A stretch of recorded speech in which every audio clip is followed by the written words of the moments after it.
Assalamualaikum warahmatullahi wabarakatuh. Salam dan bahagia. Berjumpa lagi bersama saya Ika Rusiana, tenaga pendidik SDN Kedundung 2 Kota Mojokerto. Saya salah satu calon guru penggerak Angkatan 9 dari BBGP Provinsi Jawa Timur. Pada video kali ini, saya akan membuat kesimpulan dan refleksi pemikiran Ki Hajar Dewantoro guna memenuhi tugas modul 1.1 koneksi antar materi. Setelah mempelajari modul 1.1 dan juga mengikuti kegiatan eksplorasi dan diskusi konsep bersama rekan-rekan JGP Angkatan 9 mengenai pemikiran Ki Hajar Dewantoro tentang filosofi pendidikan nasional, saya dapat menarik beberapa kesimpulan. Yang pertama, Ki Hajar Dewantoro membedakan pengertian dari pengajaran dan pendidikan dalam pemahaman arti dan tujuan pendidikan. Pengajaran merupakan bagian dari pendidikan. Pengajaran merupakan kegiatan mentransfer ilmu, sedangkan pendidikan mencakup semua aspek, di mana dalam pendidikan kita bisa memberikan arahan atau proses menuntun terhadap potensi alami anak agar mereka mencapai keselamatan dan kebahagiaan yang setinggi-tingginya. Kesimpulan berikutnya bahwa pendidik diibaratkan petani padi, di mana jika seorang petani menanam benih padi, tidak mungkin di kemudian hari dia akan menghasilkan jagung. Begitu juga seorang pendidik. Kita sebagai pendidik tidak bisa menuntut anak sesuai dengan kemauan kita, karena setiap anak mempunyai kodrat masing-masing.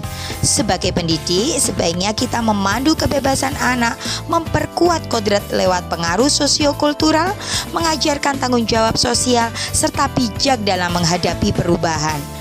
Dan juga sebagai pendidik kita bisa mendorong pembelajaran yang merangsang pemikiran kritis, menilai tradisi dengan kreativitas, dan memahami pentingnya adaptasi dalam bimbingan pendidikan. Kesimpulan berikutnya yaitu bahwa Ki Hajar Dewantoro mengelaborasi pendidikan terkait kodrat alam dan kodrat zaman, bahwa kita diharuskan menuntun anak sesuai kodrat alam dan zaman. Dalam melakukan pembaharuan yang terpadu, hendaknya selalu diingat bahwa segala kepentingan anak-anak didik, baik mengenai hidup diri pribadinya maupun hidup kemasyarakatannya, jangan sampai meninggalkan segala kepentingan yang berhubungan dengan kodrat keadaan, baik pada alam maupun zaman. Kesimpulan selanjutnya yaitu adanya 3 metode pengajaran dalam melakukan kegiatan pendidikan. Yang pertama yaitu metode Montessori, di mana dalam metode ini mementingkan pelajaran panca indera. Yang kedua yaitu metode Froebel. Dalam Froebel ini mengutamakan permainan anak-anak dan kegembiraan anak. Sedangkan yang ketiga yaitu metode taman siswa. Dalam metode taman siswa ini menggabungkan kedua metode Montessori dan Froebel. Akan tetapi pelajaran panca indera dan permainan anak tidak dapat dipisahkan. Selanjutnya tentang budi pekerti. Budi pekerti merupakan keselarasan atau keseimbangan hidup antara cipta, rasa, karsa, dan karya. Keselarasan hidup anak dilatih melalui pemahaman, kesadaran diri yang baik tentang kekuatan dirinya. Kemudian dilatih mengelola diri agar mampu memiliki kesadaran sosial bahwa ia tidak hidup sendiri dalam relasi sosialnya.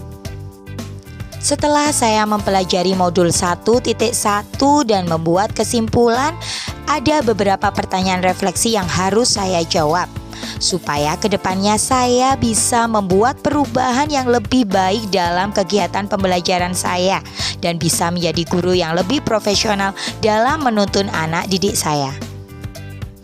Pertanyaan refleksi pertama yaitu apa yang Anda percaya tentang murid dan pembelajaran di kelas sebelum Anda mempelajari modul 1.1?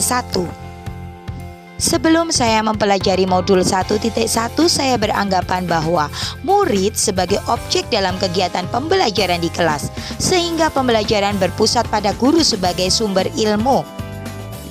Dalam kegiatan pembelajaran di kelas, saya lebih sering menggunakan metode ceramah, sehingga murid lebih banyak mendengarkan apa yang saya sampaikan.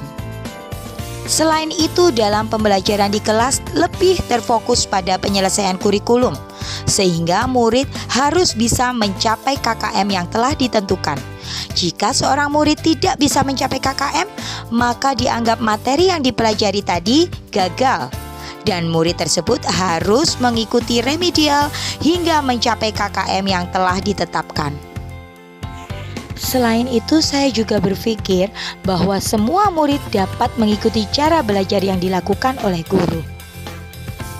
Pertanyaan refleksi berikutnya, apa yang berubah dari pemikiran atau perilaku Anda setelah mempelajari modul ini?